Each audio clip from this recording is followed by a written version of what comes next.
Баршаңызға сәлем. Түрік тілі A1 деңгейінің 18-ші дәрісі. Заманы келешек. Келешек заман. Келер шақ.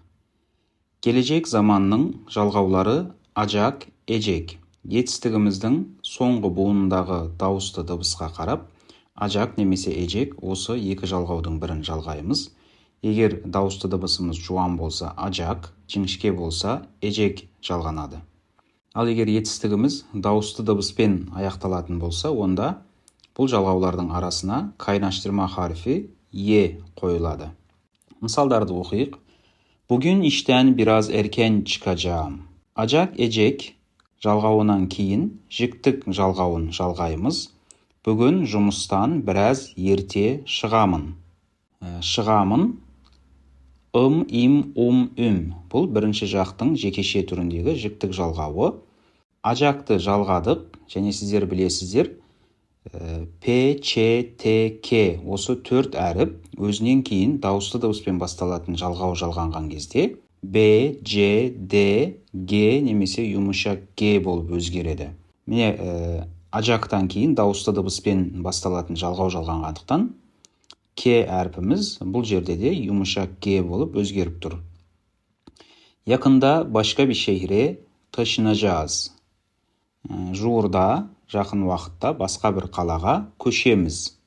Kızım bir hafta sonra 3 yaşına girecek.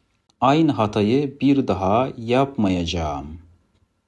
Етістігіміз yapmak. Бұл жердегі ма, ме бұл болымсыздықты білдіретін жалғау. Одан кейін ajak, ejek және жіктік жалғауы Şimdi her şeyi birer birer anlatacaksın. Toplantıya biz de katılacak mıyız? Tahmin et. Az sonra kim gelecek? Benim görüşümü sormayacak mısınız? Olumsuz söylemlerde ajak ejектің алдына ма немесе ме қоямыз. Ал сұраулы сөйлемдер, міне мына жерде көріп тұрсыздар. Toplantıya biz de katılacak mıyız? Бұл кезде жіктік жалғауы бірінші, екінші, үшінші жақтың жекеше немесе көпше түрінің жалғаулары сұраққа жалғанып тұр. М, ми, му, мүге, одан кейін жіктік жалғауын жалғаймыз. Mesela benim görüşümü sormayacak mısınız? Ал енді мына жерде жаттығулар бар. Бұларды сіздер жасаңыздар. Видеоны осы жерде тоқтатып, сөйлемдерді аяқтап шығыңыздар. Ажак, эжек келер шақтың жалғауларын жалғап, қажет болса жіктік жалғауларын жалғап, осы сөйлемдердің барлығын толықтырып шығыңыздар. Одан кейін видеоны ары қарай жалғастырып, өздеріңізді тексересіздер. Міне бұл сөйлемдеріміз осылай болады. Yorgunum, evde oturup dinleneceğim. Yorgunum, yani şarşap тұрмын, шаршаңқымын, үйде отырып тынығамын. Bakalım bu sorunun cevabını kim bulacak? Көрейік, бұл сұрақтың жауабын кім табады, кім табар екен? Oğlum kalk, okula geç kalacaksın. Oğlum тұр, мектепке кешігесің, немесе мектепке кеш қаласың, кешігіп қаласың. Tatilde biz de mi Antalya'ya gideceğiz? Hayır, filmin sonunu size anlatmayacağım. Arkadaşlar, bu habere çok sevineceksiniz. Bu konuda son kararı siz vereceksiniz. Hata sende. Ondan özür dilemeyecek misin? Mına жерде D'nin астын сыздым. Tatilde biz de mi Antalya'ya gideceğiz? Біздің етістігіміз gitmek, бір жерге бару, кету деген мағынаны білдіреді. Т әрпіне дауысты дыбыспен басталатын жалғау жалғанғандықтан Т D'ге ауысты, Д болып өзгерді. Evet, devam edelim, жалғастырайық. Мына жерде сұрақтар бар. Осы сұрақтарға сіздер өздеріңіз жауап берулеріңіз керек. Одан кейін сору соралым, жауаптары бар. Сол жауаптарға сәйкес сұрақтар қоюларыңыз керек. Мысалы, біріншісі, дәрістен sonra ne yapacaksın? Sabahtan кейін ne isteysin? Hemen eve gideceğim. Дереу үйге кетемін. Немесе дереу үйге қайтамын, үйге барамын. Kararını verdin mi? Hayır, birkaç gün daha düşüneceğim. Kararını verdin mi? Şeşim kabıldadın ba? Жоқ, бірнеше күн тағы да ойланамын. Жоқ, тағы бірнеше күн ойланамын. Evet arkadaşlar, sıra sizde. Кезек сіздерде. Бірінші, мына сұрақтарға жауаптар жазып шығыңыздар. Одан кейін жауаптарға сұрақтар қоясыздар. Видеоны тоқтатып, жаттығуларды жасаңыздар. Әрі қарай жалғастырып, жауаптарын көресіздер. Міне сұрақтарға осылай жауап берсек болады. Evi bugün mü temizleyeceğiz? Evet, evi bugün temizleyeceğiz. Үйді бүгін тазалаймыз ба? Ya, үйді бүгін тазалаймыз. Sence hangimize inanacaklar? Сеніңше, сенің ойыңша қайсымызға сенеді? Олар қайсымызға сенеді? Bence ikimize de inanmayacaklar. Меніңше екеумізге de сенбейді. Sizce Dünya Futbol Şampiyonası'nı kim kazanacak? Bence bu sefer Türkiye kazanacak. Beni ne zaman affedeceksin? Seni hiçbir zaman affetmeyeceğim. Onlarla nerede buluşacağız? Onlarla fakültenin önünde buluşacağız. Şimdi soru soralım kısmı. Hayır, birkaç gün daha düşüneceğim. Kararını verdin mi? Hayır, birkaç gün daha düşüneceğim. Yurtta kalıyoruz ama yakında eve çıkacağız деген сөйлемге жатақханада тұрып жатырмыз, бірақ жақында үйге, пәтерге, квартираға шығамыз. Бұған қандай сұрақ қоямыз? Arkadaşlar, siz nerede kalıyorsunuz? деп сұрауымызға болады. Marmaris'e gideceğim. Ya sen? Marmaris'e baramın. Sen yaz tatilinde nereye gideceksin? Жазғы демалыста қайда барасың? Marmaris'e gideceğim. Ya sen? Macan evde mi? Hayır, evde değil ama az sonra gelecek. Bebeğinize ne isim vereceksiniz? Dedesinin ismini vereceğiz. Yeni araba alacak mısın? Hayır, önce eski arabamı satacağım. Mine бұл сөйлемдерге осындай сұрақтар қоюға болады. Ал сіздер осы жердегі сұрақтарға қандай жауаптар бердіңіздер және жауаптарға қандай сұрақтар қойдыңыздар? Осы видеоның астына жазып кетіңіздер. Келесі yerleştirelim, орналастырайық. Мына жерде етістіктер бар. Saymak, haber almak, inanmak, açıklamak, gelmek, yakalamak, büyümek, kabul etmek, söylemek, başlamak, merak etmek, çıkmak. Бұл етістіктердің мағыналарын білесіздер деп ойлаймын. Сонда да қайталап айтып өтейік.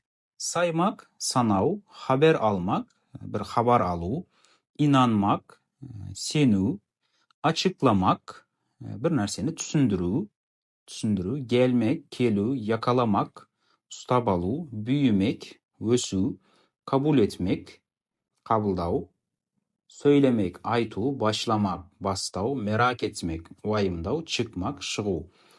Осы етістіктерді мына сөйлемдерде қай жерге мағынасы сәйкес келетін болса, сол жерге орналастырып, келер шақтың жалғауын жалғап, жіктік жалғауын жалғап, мына сөйлемдерді аяқтауларыңыз қажет. Білесіздер, видеоны осы жерде тоқтатамыз. Сөйлемдерді жазып, немесе өзіміз оқып шығамыз.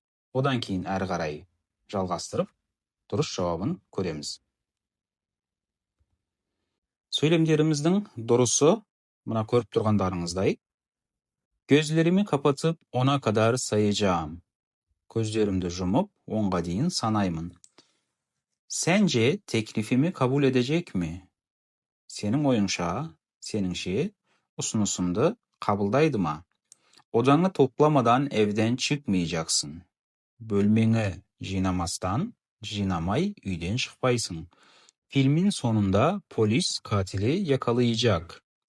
Öğretmenlerimiz de bizimle gelecek mi? Zil sesiyle birlikte yarışma başlayacak. Bugünlerde önemli bir haber alacağız. Merak etme, sırrını kimseye söylemeyeceğim.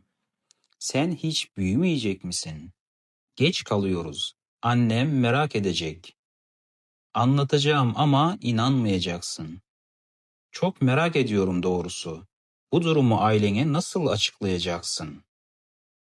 Mine söylemдерді осылай аяқтауымыз керек болатын. Әрі қарай жалғастырамыз. Тағы да бір жаттығуымыз дәл осындай. Ерлештірелім. Жоғарыдағы сөздерді бос орындарға қойып шығуымыз керек. Emekli, mutlu, ayıp, ricam, açık, başarılı, orada, gerçek, pişman, engel, kolay, yüksek, kimler, nerede? Al бұл сөздердің мағыналары қандай? Emekli, зейнеткер, немесе зейнетке шығу деген мағынаны білдіреді. Mutlu, қуанышты, бақытты. Ayıp, ayıp, ұят деген мағыналарды білдіреді. Rica, өтініш, açık, ашық, başarılı, жетістікті, табысты, orada, сол жерде, gerçek, шын, шынайы, pişman olmak, өкіну деген мағынаны білдіреді. Өкініш, pişmanlık дегеніміз өкініш. Engel, кедергі, kolay, оңай, yüksek, жоғары, биік. Kimler, nerede, қайда. Видеоны осы жерден тоқтатып, жаттығуды орындаңыздар. Одан кейін әрі қарай жалғастырып, жауаптарыңызды тексеріп көріңіздер. Ал бұл сөйлемдердің дұрысы осы көріп тұрғандарыңыздай. Şimdilik çalışıyorum ama çok yakında emekli olacağım. Bu iş o kadar da kolay olmayacak. Yemekte kimler olacak? Birlikte çok mutlu olacağız. Siz de orada olacak mısınız? Bir gün hayallerim gerçek olacak. Merak etmeyin. Hiç kimse size engel olmayacak. Kapım sana her zaman açık olacak. Bakalım kimin puanı daha yüksek olacak. Eminim yeni görevinizde başarılı olacaksınız. İnan bana, pişman olmayacaksın. 10 yıl sonra kim bilir nerede olacağız. Senden bir ricam olacak. Arkadaşlara karşı biraz ayıp olmayacak mı? Құрметті көрермендер, осы видеодағы жаңа сөздерді, жаңа етістіктерді осы жерде айтылған жаттап алыңыздар. Егер түсінбеген, білмейтін сөздеріңіз болса, жазыңыздар, сұраңыздар, біз сіздердің барлық сұрақтарыңызға жауап береміз. Сондай-ақ келер шақтың, яғни келешек заманын ережесін қайталап жаттап алыңыздар. Видеомыз, сабағымыз осымен аяқталды. Назарларыңызға рахмет, сау болыңыздар.